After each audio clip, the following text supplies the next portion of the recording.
Hi, I'm Dr. Patrick Weldon, Director of Neurology at Central Mississippi Medical Center. Novartis Pharmaceutical Corporation is providing you with this educational tool.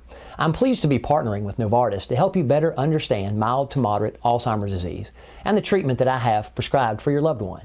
Before we begin, I think it's important to let you know that I received my medical training in neurology at University of Mississippi Medical Center, and that I've been treating mild to moderate Alzheimer's disease in my clinic for the past 10 years. I understand that office visits can be very stressful for both you and your loved one, and bearing the responsibility for understanding and for remembering all of the information we discuss can be very difficult. That is why this program was created. If you can't remember something, just click on any chapter in the menu to watch it again. You may also wish to share this program with others who are involved in the care of your loved one, so they too can better understand mild to moderate Alzheimer's disease and the role they may play in caring for your loved one. I have volunteered my time to participate in this program and have not been compensated in any way by Novartis. I strongly believe that my patients and their caregivers will find it a valuable resource. Let's begin by talking about what it means to have mild to moderate Alzheimer's disease.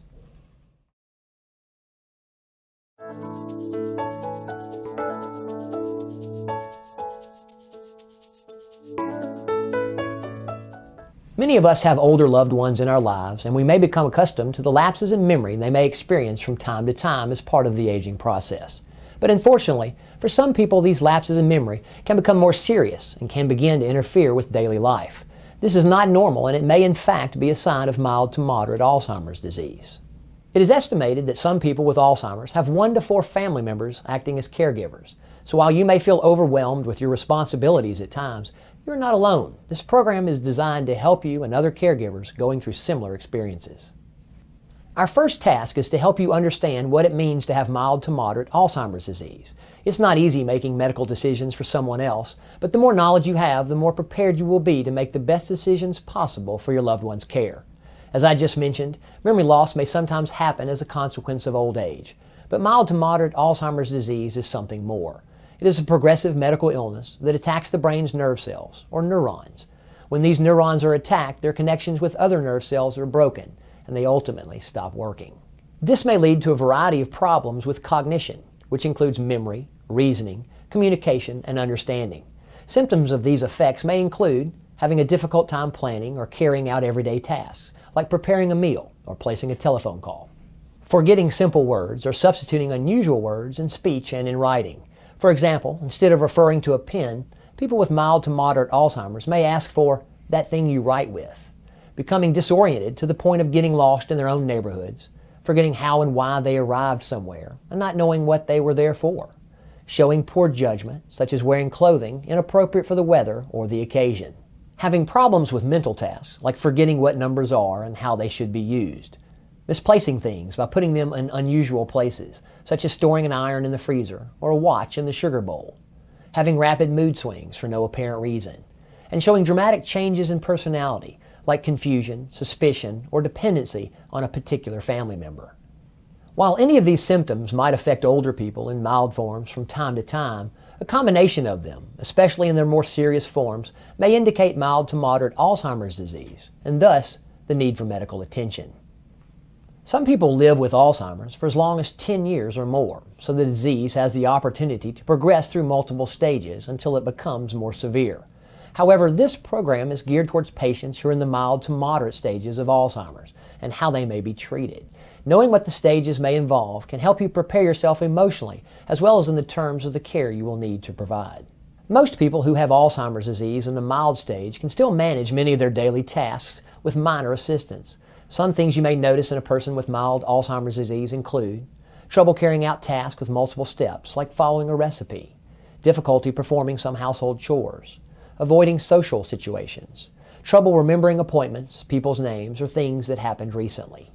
There are some steps you can take to help your loved one cope with the possible effects of the disease. You may want to ask a trusted friend or family member to help your loved one manage his or her finances.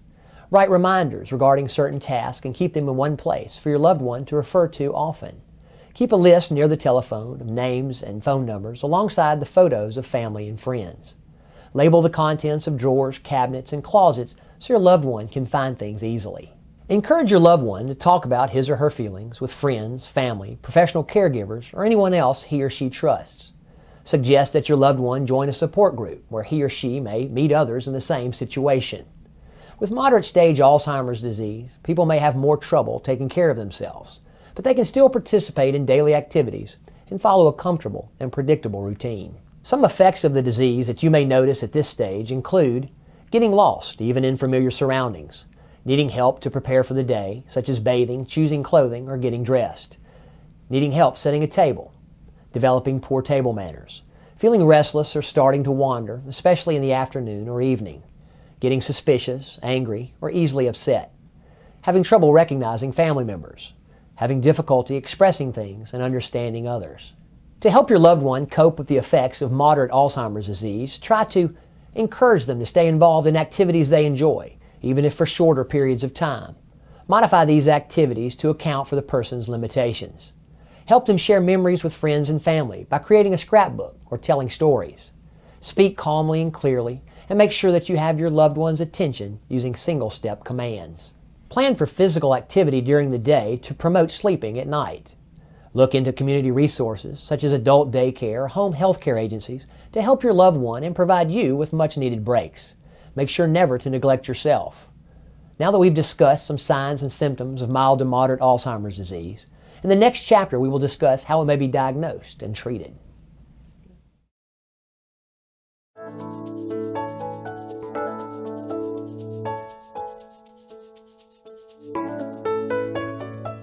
There is no one test that can be used to diagnose mild to moderate Alzheimer's disease. To first rule out other possible causes of memory loss, including the forgetfulness that may occur with old age, I may perform a series of tests to help identify whether other diseases or issues may be causing the symptoms of dementia, like diabetes, kidney or liver disease, or side effects of medication, for example. These tests may include a complete physical exam, urine and/or blood samples. I may also perform memory or psychological tests to see how well the brain is working and to rule out other brain disorders that may be causing your loved one's symptoms. A brain scan, such as a computerized tomography or CT scan, will show shrinkage and lesions or other areas of damaged tissue in the brains of people with mild to moderate Alzheimer's disease.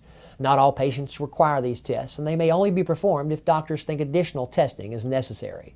We don't yet know whether these lesions cause the nerve cell damage or result from it, but the presence of loss of brain mass may be a strong indicator of disease. In fact, the term Alzheimer's disease dates back to 1906 when Dr. Alois Alzheimer discovered these lesions in an autopsy of the brain of a woman suffering from the symptoms that we now associate with this medical illness. Another factor that makes mild to moderate Alzheimer's disease difficult to diagnose is that the cause of the disease is still unknown. It may be triggered by many factors, the most common of which is age, but it may also be influenced by genetics. Research has shown that the presence of certain hereditary genes may boost a person's susceptibility to the disease. Overproduction of harmful substances in the brain, serious head injuries, and lifestyle factors. Evidence is increasing regarding the influence of health habits on the development of mild to moderate Alzheimer's. Smoking, lack of exercise, poor eating habits, and a lack of social interaction have all been shown to affect a person's risk for the disease. There is no cure for Alzheimer's disease at this time. However, there are a number of medications available, either alone or in combination, that seek to help with symptoms of the disease. You will learn more about one of these medications and how it works in later chapters of this program. The current research suggests that the best treatment plan for mild to moderate Alzheimer's disease involves both medication and non-pharmacologic behavioral therapy. This may include counseling, adult education activities, and art or music therapy. Activities like these can provide your loved one with an outlet for expression when ordinary communication becomes more difficult. By encouraging these activities and helping your loved one to attend and take part in them, you're playing a vital role in their treatment. But remember that it's just as important for you to have the support you need to maintain your energy and deal with any emotional difficulties that can occur as you help your loved one to live with this disease. In a later chapter, you'll hear from another caregiver like you who has some suggestions for coping.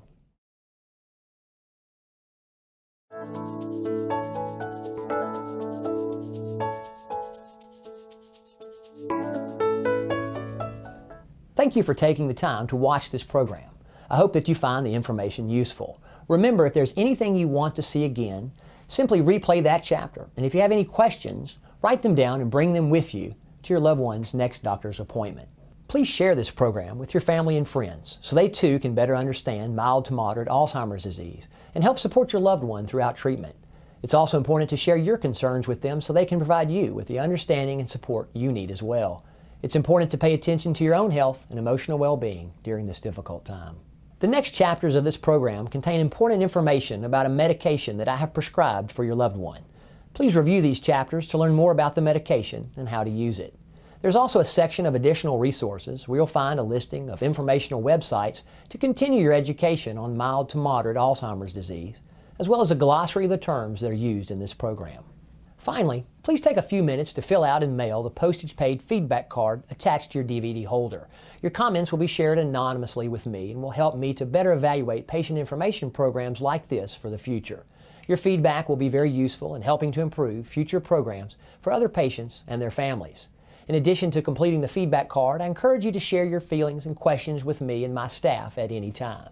Communication is an important aspect of our relationship as we continue our efforts in the treatment and support of your loved one.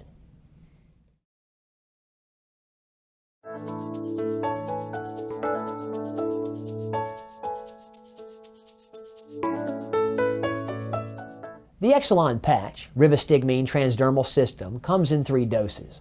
The initial dose is 4.6 milligrams per 24 hours.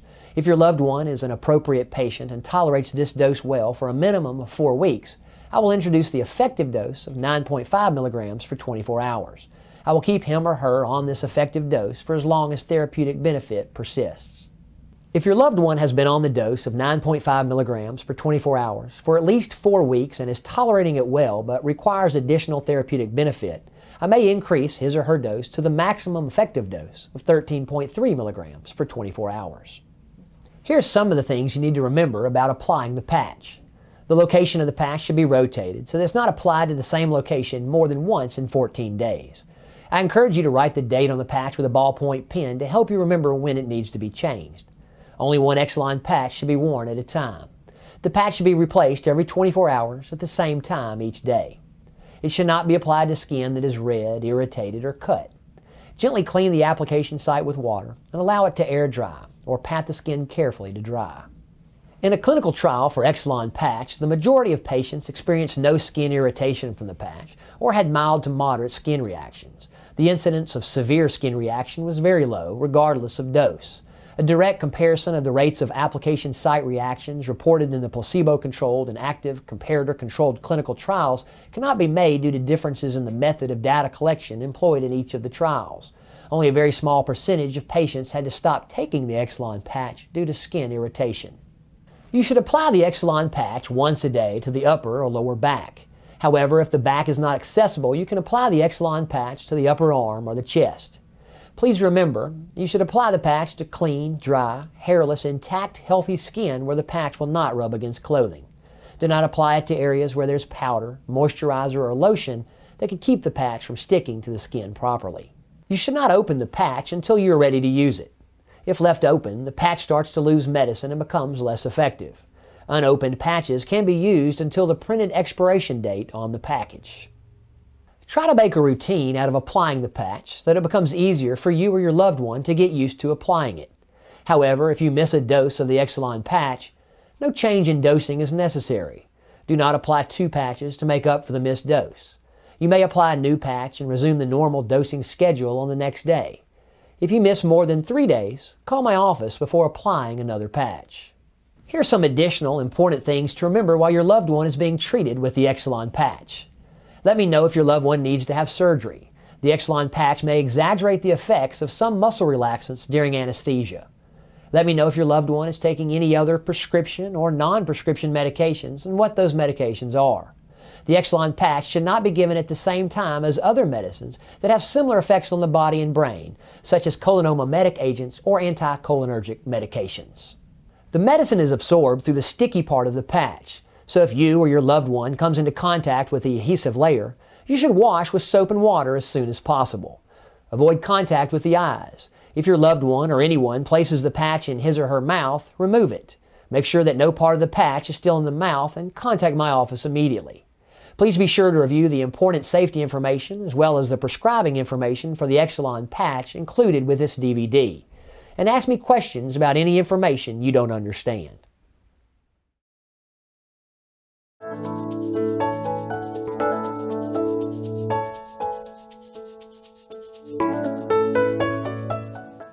Hi, my name is Anne, and I've been caring for a loved one with Alzheimer's disease for 5 years. Like many of us, you probably never thought this would happen to someone you care about. But now that your loved one has been diagnosed with mild to moderate Alzheimer's disease, you want to do everything you can to help. It is important to work with your loved one's healthcare team to manage the disease in the best possible way. Empower yourself with knowledge and support by building a strong and open relationship with your loved one's doctors and nurses. Some helpful ways to do this include the following. Always provide accurate information about any symptoms or side effects you notice, including severity or changes. Ask questions that arise concerning the disease, its treatment, the management of your loved one's health, and anything else. There are a number of steps that you can take to help manage the treatment of mild to moderate Alzheimer's disease, and the first step is to learn as much as possible about your loved one's treatment plan. Before each visit to the doctor, you might want to prepare a list of questions to ask, and then during the visit, write down the answers provided. Don't be afraid to ask for information to be repeated. It's important that you leave each office visit with an understanding of the information that was discussed and any steps you need to take regarding your loved one's care. Find out who provides supportive social services in your community.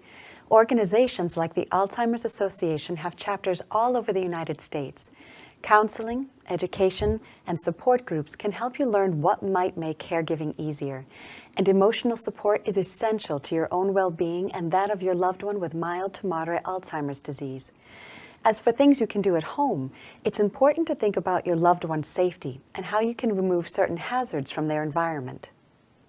Remember, you don't have to do all these things at once, but as the disease progresses, people become less and less able to assure their own safety.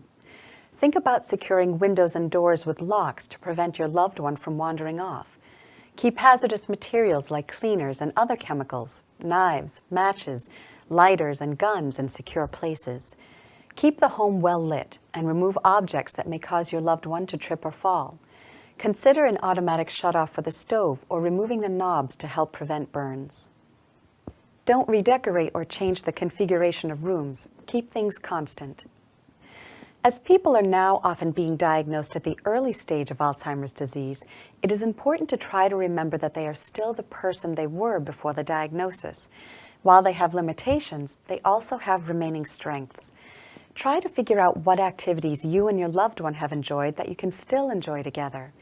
Enter your loved one's world. Don't fight it. Find the humor and try to talk with them in terms of their logic. Keep your loved one engaged and continue to relate to them as a person.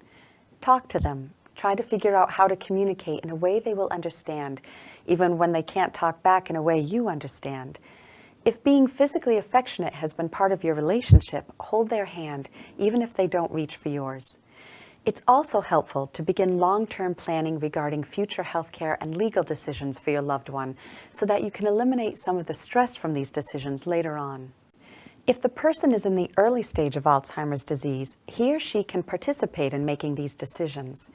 Keep copies of all important papers, such as your loved one's will, health insurance cards, and financial information in a safe place, and make sure they are all up to date.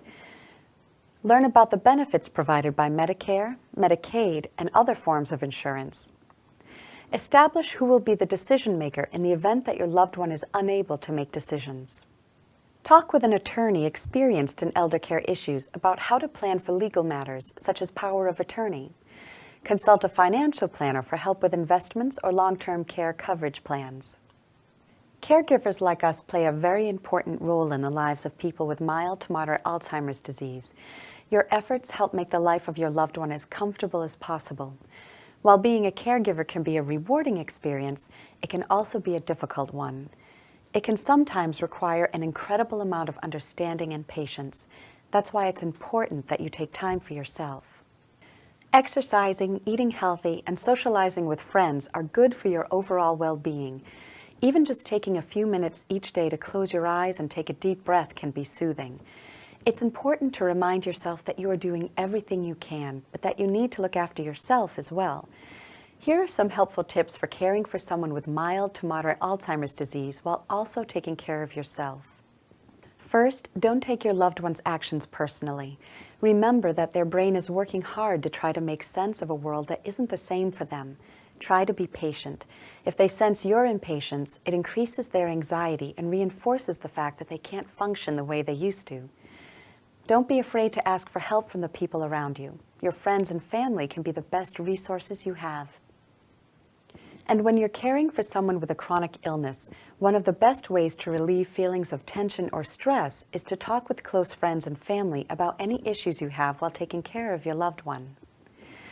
Find a caregiver support group in your area. It may help to share ideas and concerns with other people who are going through similar experiences. Look into community support options that might help to ease the burden on you, such as visiting nurses or Meals on Wheels. It's important to stay on top of how you are feeling emotionally and physically. Your dedication and devotion can wear on you if you don't respect your own needs. Keep the balance between your own life and your life as a caregiver in perspective. Ask friends and family for help as soon as you know you need it. Don't wait until you are exhausted. For example, if you need help taking your loved one to doctor's appointments or social activities, ask someone to come along with you. Or, if the time you spend caring for your loved one makes it difficult to run errands or do things around the house, ask your friends and family to help with grocery shopping or housework. Try to maintain some of your own interests and find time to chat with family and friends about ordinary things, not just caregiving. Be sure to maintain your own health. Keep up with preventive doctor's visits, dentist appointments, etc. Time spent reading, relaxing, or listening to music can help you relieve stress. If you find yourself unable to speak about your feelings with anyone else, try writing them down in a journal to give yourself a personal outlet. You should consider seeking professional medical help if you are overwhelmed by feelings of depression or anxiety. Thank you for watching. Speaking as one caregiver to another, I'm happy that I can provide you with some advice.